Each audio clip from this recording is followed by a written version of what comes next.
Hi, I'm Ashleigh Farrand and I'm the sous chef at the Kingham Plough.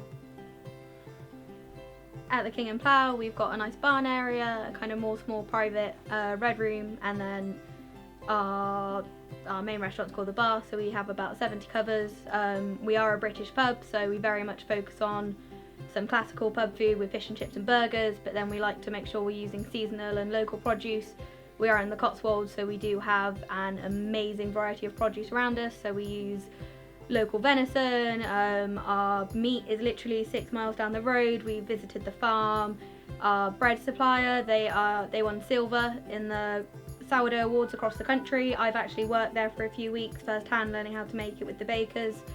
So it's very important to us that we're sourcing the best produce we can, and then we're producing it in the best way we can, where we're not faffing around too much, that it is very much we're championing our local seasonal produce.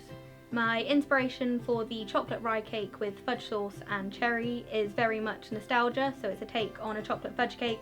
Me and my brother growing up, we'd always judge a restaurant and where we were eating on the dessert menu, so it's very much something I like to do when I'm designing a menu, is looking back at stuff I loved eating. So I've done a take on a sticky toffee pudding before, like bread and butter pudding, and changing it. So fudge cake, something I really wanted to do. I found a great recipe using rye flour, so it brings nuttiness to the sponge, so it's a little bit different. Just a classic fudge sauce, and then a nice crumb with the absorbit, which turns any fat into a powder, and then you've got the cocoa nibs and popping candy, so nostalgia again, and then it adds a lot of texture to the dish with the cherry to just cut through, so it balances it out. So a chinois is a really fine sieve, so it makes sure when you're passing any gels or purees that it's perfectly smooth.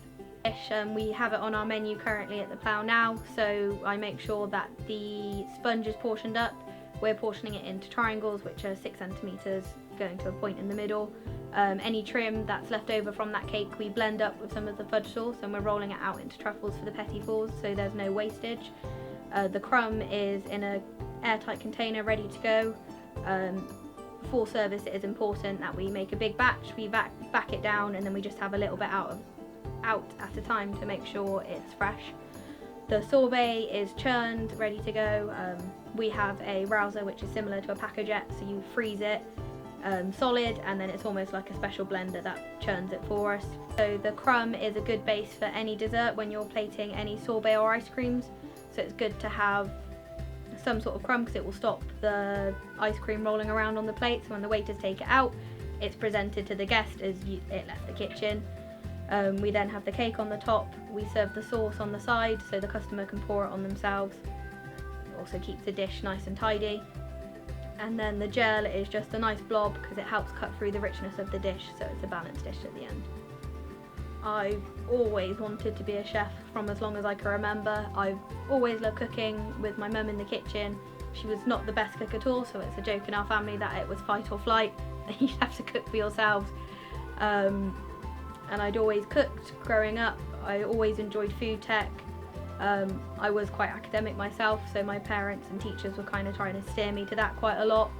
And then I ended up doing the Rotary Club competition in the start of my GCSEs, and I won the first round of that. I had work experience at Ellenborough Park where I met David Cowman when I was 15, and after that week he offered me a job when I was 16. So I worked part-time there, and I got to the regional finals of the Rotary Club competition, and throughout there we had certain chefs kind of say that I could, I had the drive, I could be a chef if I wanted to. So then I finally had the support of my parents and I went ahead. So I was working weekends and evenings at Ellenborough Park when I was doing my A-levels. It was lucky because it was very close to my school, and then as soon as I'd finished my A-levels I started at Ellenborough Park full-time, so I trained there for about 5 years in the end, and then I started doing a NVQ with HIT because I'd gone down the A-level route rather than college. I worked there, I trained in pastry, I moved around to the brasserie and to fine dining, so I had a really good basis of all areas.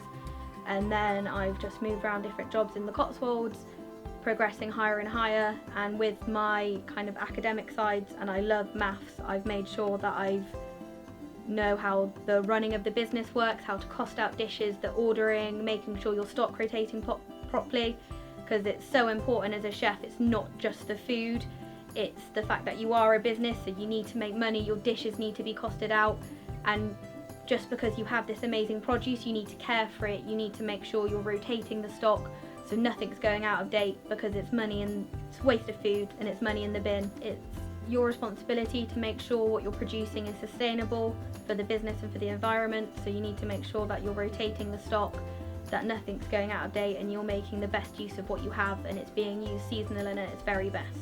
The dish is currently on the Plough at the moment. I have provided the recipes in the cards and I would love you to have a go at making it. I'm really excited to come to the college in person and cook with you guys and see what you think of the dish once all the restrictions have been lifted.